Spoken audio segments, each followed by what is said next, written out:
Bonjour frères et sœurs, aujourd'hui je vais vous parler d'un petit message que j'ai intitulé Les vainqueurs de l'Éternel.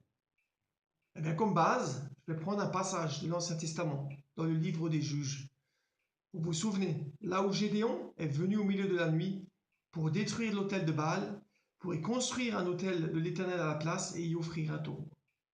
Cette histoire raconte que le lendemain, le peuple est venu voir son père pour qu'il leur livre Gédéon afin qu'il le fasse mourir.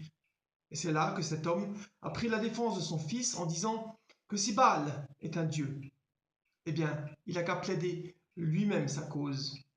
Et il a ajouté que ce n'était pas à eux de le faire. Ensuite, nous voyons cet homme revêtu de l'Esprit de l'Éternel demander à Israël de se rassembler devant lui.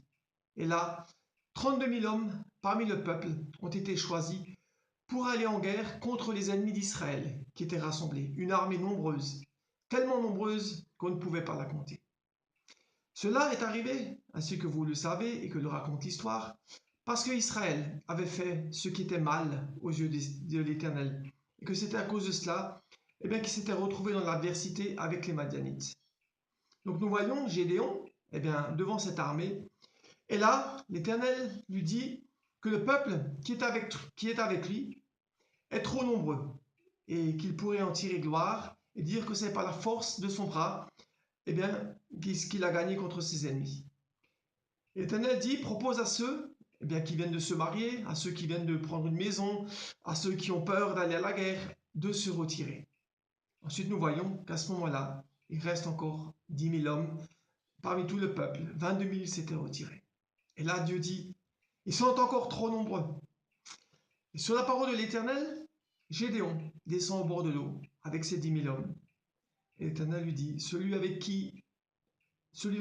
je te dirai, il ira avec toi, celui-ci ira avec toi. Et celui dont je te dirai, il n'ira pas avec toi, il n'ira pas avec toi. Ensuite, nous voyons que 300 hommes ont lapé l'eau avec la langue comme lappe le chien.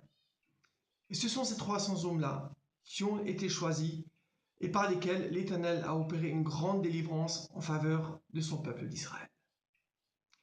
Et bien cette histoire, elle est vraiment une représentation de ce qui s'est passé lors de la première venue de Christ et qui est aujourd'hui encore valable, maintenant à l'aube de sa seconde venue, et vous allez voir pourquoi.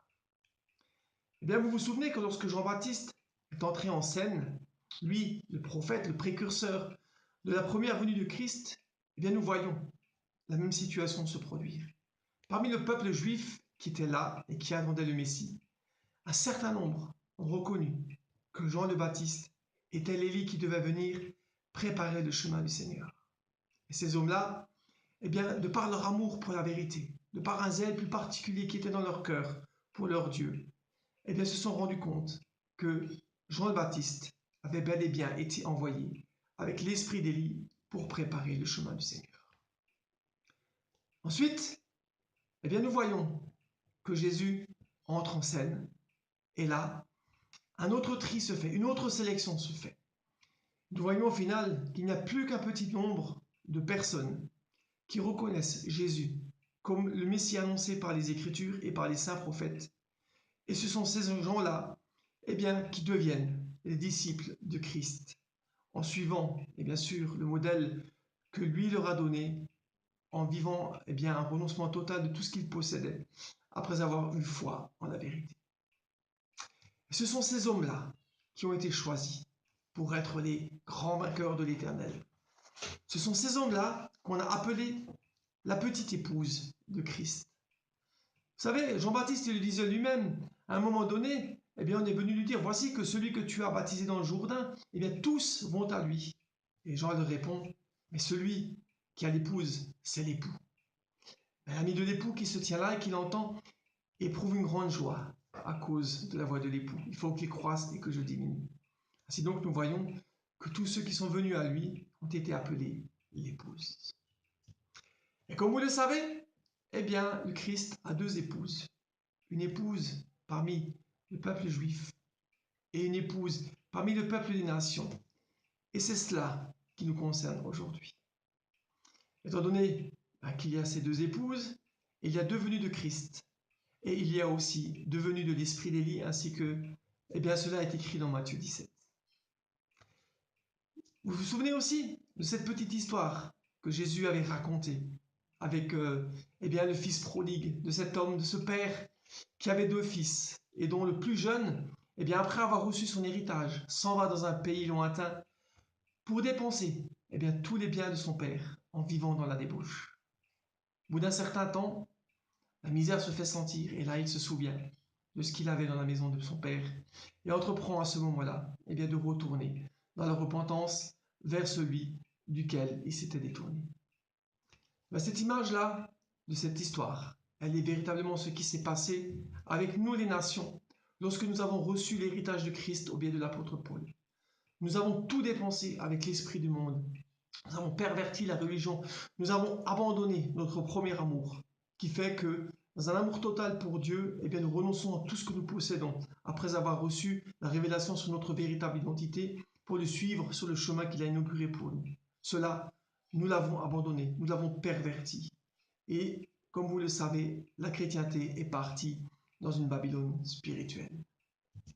Maintenant donc, les 70 ans, les 7 âges des églises sont passés, et la possibilité, eh bien, pour le peuple des nations, de pouvoir retourner à Jérusalem pour rebâtir le temple est arrivée.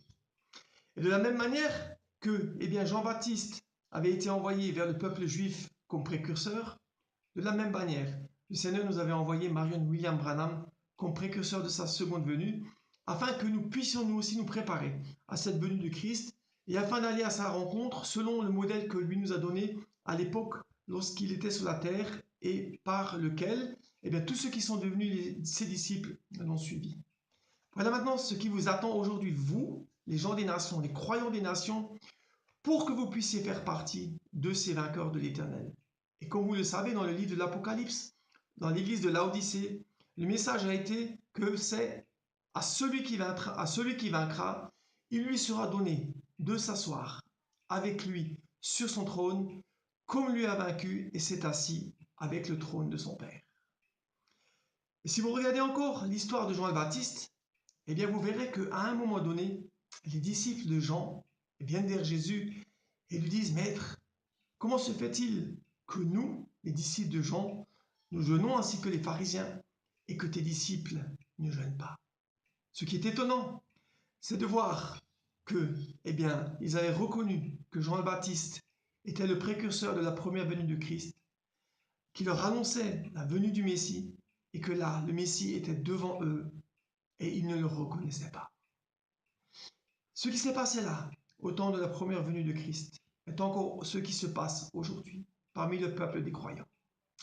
Un bon nombre d'entre eux ont reconnu que l'Élie pour rétablir toutes choses avait été envoyé, et maintenant que le Christ entre en scène, parce que l'heure de sa venue est là à la porte, dans une démonstration d'une puissance de Dieu comme il n'en a jamais eu une, eh bien, nombre de ceux qui sont parmi le peuple chrétien et qui ont reconnu l'Élie de la seconde venue ne reconnaîtront pas le Messie et n'auront de ce fait pas le privilège de pouvoir faire partie des grands vainqueurs de l'Éternel.